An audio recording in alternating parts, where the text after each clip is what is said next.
ГСП онлайн. Городские новости сейчас. Ежегодная пресс-конференция прошла в организации «Газпром-Трансгаз Ухта». Как обычно, на встречу были приглашены журналисты всех СМИ республики. Традиционным началом стала экскурсия на один из объектов компании. В этот раз им стал инженерно-технический центр. Здесь работает 213 человек, основная задача которых – не допустить аварийных ситуаций и продлить жизнь как оборудованию, так и трубам, по которым, собственно говоря, транспортируется голубое топливо. Основная работа в этом центре идет в лабораториях. Тут проверяют качество металла, изоляции труб и самого газа. Основные показатели, которые определяем, это все, что касается качества газа на соответствие требованию ГОСТ 5542. Это газ для коммунально-бытового назначения. То, что получаем мы все с вами вместе в дом, да, нам идет тепло, свет. И второе, это соответствие газа стандарту СТО «Газпром». Это соответствие газу, транспортируем по магистральному газопроводу.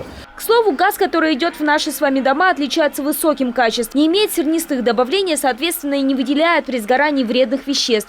Как сказала старшая по лаборатории, этот же газ покупает Европа, и сей факт является доказательством его качества. Кстати, про экспорт голубого топлива в Европу продолжили непосредственно на самой пресс-конференции. Первый же вопрос коснулся расширения трубопровода Ухта-Торжок. Есть ли в этом необходимость, если газ с Баваненкова покрывает почти половину потребностей европейцев?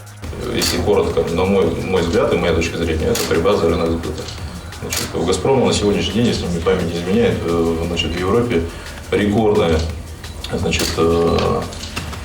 процент, это 34% поставки российского газа в Европу. Поэтому, отвечая на ваш вопрос, зачем это все надо, да, вроде как, и так достаточно.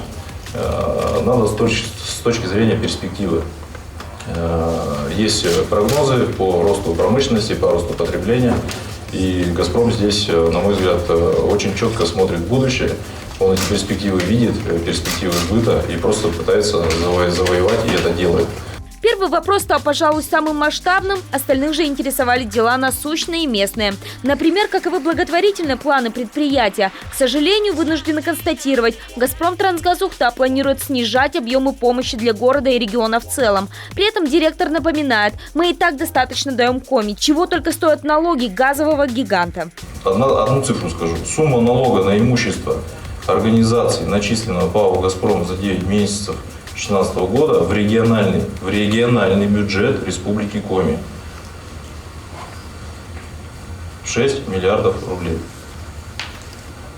В 2016 году обществом уплачено более 9 миллиардов налогов, страховых взносов, в том числе федеральный бюджет 3,7 миллиарда, 2 миллиарда в региональные местные бюджеты, 3 миллиарда в Пенсионный фонд России, Федеральный фонд социального страхования. Но несмотря на это, «Газпром-Трансгаз» подготовит город к своему юбилею. 50 лет газовики отметят 21 августа. К этому времени они планируют отремонтировать дворец культуры практически до неузнаваемости. В целом, за текущий год Ухта и весь регион получит от крупного мецената 32 миллиона рублей. Поэтому 10 миллионов это ДК, традиционно УГТУ 1 миллион рублей, 16 подшефных учреждений города у нас, в целом по республике это 34 учреждения. И, соответственно, остатки средств, которые, я по-крупному сказал, весь остаток распределен по этим подшефным учреждениям. Еще 500 000 отойдет нацпарку «Юга-2». В перечень программы по благотворительности также не вошли 30 миллионов, которые получат УГТУ как ресурсный вуз, и траты на лыжную базу «Газпрома». Помимо этого, «Газпром-Трансгаз Ухта» планирует облагородить территорию своего нового офиса, установив там 7 скульптур, одна из которых будет посвящена герою Алексееву, имя которого носит новая улица, на которой стоит здание. Еще 3 постамента украсят двор нового храма на Зерюнова.